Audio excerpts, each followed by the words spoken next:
जिहाद का मामला, जिस पर उम्र कैद की सजा।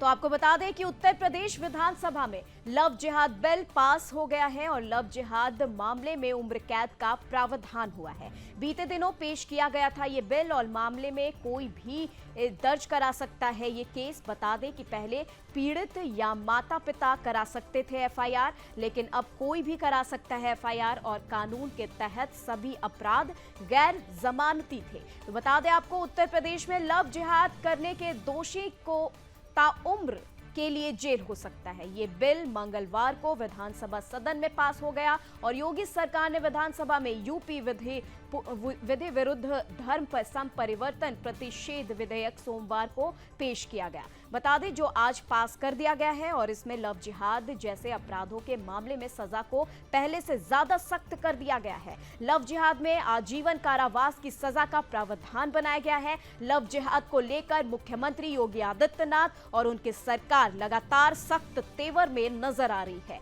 बता दें क्योंकि इसकी आड़ में चल रहे धर्म परिवर्तन पर भी रोक लगाने के लिए कई प्रयास किए गए हैं।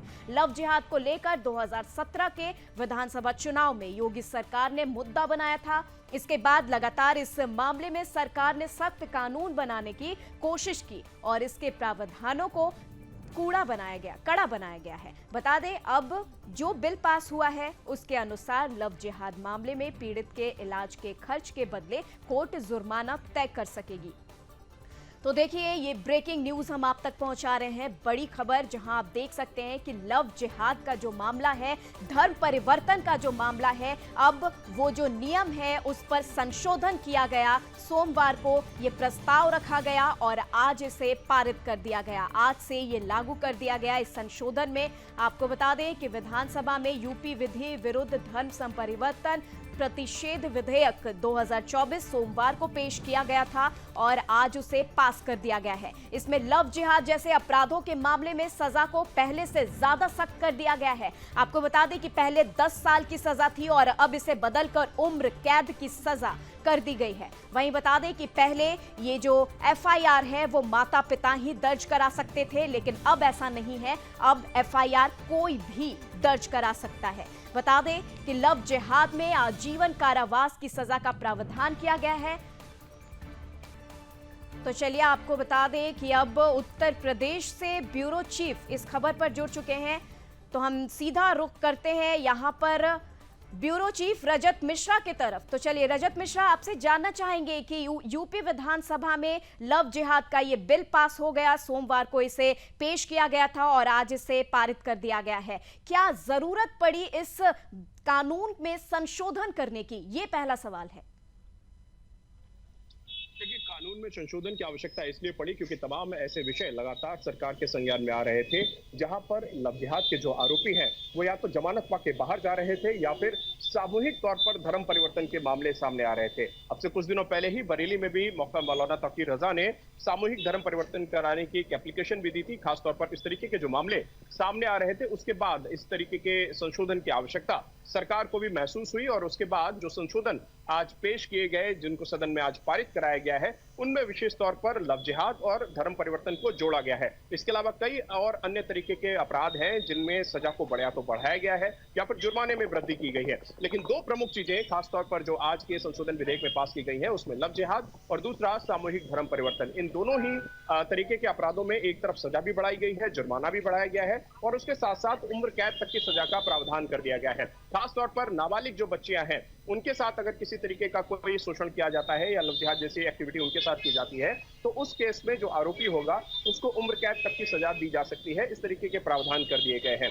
सामूहिक धर्म परिवर्तन के मामलों में भी उम्र कैद तक का प्रावधान किया गया है और इसके अलावा विशेष तौर पर जो धर्मांतरण के लिए विदेशी फंडिंग होती थी उस फंडिंग के ऊपर सरकार ने नकेल कसी है, क्योंकि उसी फंडिंग के आधार पर तमाम जगहों पर धर्म परिवर्तन के लिए प्रार्थना सभाएं होती थी। उसी फंडिंग के आधार पर मदरसों में और कई अन्य स्थानों पर इस तरीके के जो पैकेज हैं वो लव जिहाद में हिंदू लड़कियों को फंसाने के लिए दिए जाते थे। तो जो विदेशी फंडिंग होती थी उसके ऊपर सरकार ने नकेल कसी है और अवैध रूप से जो विदेशी फंडिंग होती है उसके ऊपर सरकार ने अब सजा का प्रावधान